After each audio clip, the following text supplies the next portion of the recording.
Hi friends, ಸವಿರುಚಿಗೆ ಸ್ವಾಗತ. ಇವತ್ತು ಮನೇಲಿ ಈಸಿಯಾಗಿ ತೆಂಗಿನಕಾಯಿನಾದರೂ ಉಳಿದಿದ್ರೆ ಮತ್ತು ಏನಾದರೂ ಒಂದು ಸ್ವಲ್ಪ ಕೆಟ್ಟೋಗಿದ್ರೆ ಪರವಾಗಿಲ್ಲ, ಅದನ್ನೆಲ್ಲ ಚೆನ್ನಾಗಿ ತೆಗೆದು ತೊಳೆದು ನಮ್ಮ ಮನೇಲಿ ಈಸಿಯಾಗಿ ತೆಂಗಿನಕಾಯಿ ಎಣ್ಣೆ ಮಾಡೋದು ಹೇಗೆ ಅಂತ ಹೇಳ್ಕೊಡ್ತೀನಿ. ನಾವು 2 ತೆಂಗಿನಕಾಯಿ ಹಾಕ್ತಾಯಿದ್ದೀನಿ. ಇದನ್ನು ಚಿಕ್ಕ ಚಿಕ್ಕದಾಗಿ ಕಟ್ ಮಾಡಿ ಇದರಲ್ಲಿ ಹಾಲು ತೆಗಿಬೇಕು. ಅದು ಸ್ವಲ್ಪ ಪ್ರೋಸೆಸ್ ಇದೆ. ಹಾಲು ತೆಗೆದು ಫ್ರಿಜ್ಜಲ್ಲಿ ಒಂದಿನ 6 ಅವರ್ ಬಿಡಬೇಕು.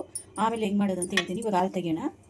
ನೋಡಿ, 2 ತೆಂಗಿನಕಾಯಿ ಹಾಕಿದ್ದೀನಿ. ಇದನ್ನು ನೈಸಾಗಿ 2 ಸರಿ ಹಿಂಡಬೇಕು.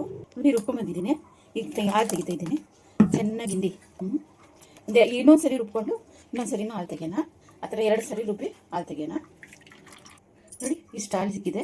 ಇದನ್ನು ಡೀಪ್ ಫ್ರಿಜ್ಜಲ್ಲಿ ಇಟ್ಬಿಡಿ. ನಾರ್ಮಲ್ ಫ್ರಿಜ್ಜಲ್ಲೇ ಒಂದು 6 ಅವರ್ ಬಿಡಿ. ಎಲ್ಲ ಬೆಣ್ಣೆ ಮೇಲೆ ಬರುತ್ತಲ್ಲ, ಆಗ ಎಣ್ಣೆ ಮಾಡೋಣ. 6 ಅವರ್ ಬಿಡಬೇಕು ಫ್ರಿಜ್ಜಲ್ಲಿ ಇಟ್ಟು. ಇಲ್ಲ ಹೊರಗಡೆ ಇಟ್ಟಿದ್ರು 6 ಅವರ್ ಬಿಡಿ, ಪರವಾಗಿಲ್ಲ. ನೋಡಿ, ಈ ಥರ ಬೆಣ್ಣೆ ಆಗಿದೆ. ಇದರಲ್ಲಿ ಮೇಲಿರೋದು ಮಾತ್ರ, ಇದನ್ನು ಮಾತ್ರ ತೆಗೆದು ಇದೆಲ್ಲ ಹಾಕ್ಕೊಳ್ಳೋಣ. ಎಲ್ಲನೂ ಹಿಂಗೆ ಹಾಕ್ಕೊಳ್ಳೋಣ. ಹಾಕಿ ಈಗ ಕೊಬ್ಬರಿ ಎಣ್ಣೆ ಹೆಂಗೆ ಕಾಯಿಸೋದು ಅಂತ ಹೇಳ್ತೀನಿ. ಒಲೆ ಮೇಲೆ ಇಡಬೇಕು.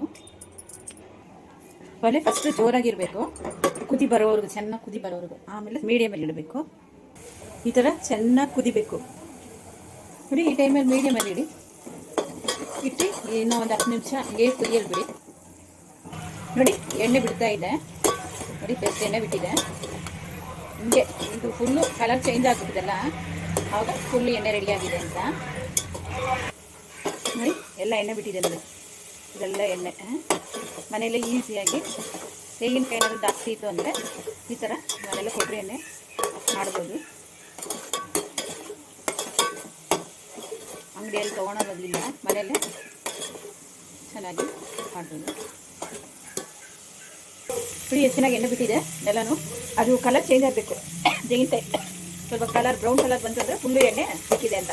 ಇನ್ನೊಂದು 5 ನಿಮಿಷ ಸಾಕು. ಈ ಥರ ಬಂದರೆ ಸಾಕು. ಆಫ್ ಮಾಡಿಬಿಡೋಣ. ತಣ್ಣಗಾದ್ಮೇಲೆ ಫಿಲ್ಟ್ರ್ ಮಾಡೋಣ.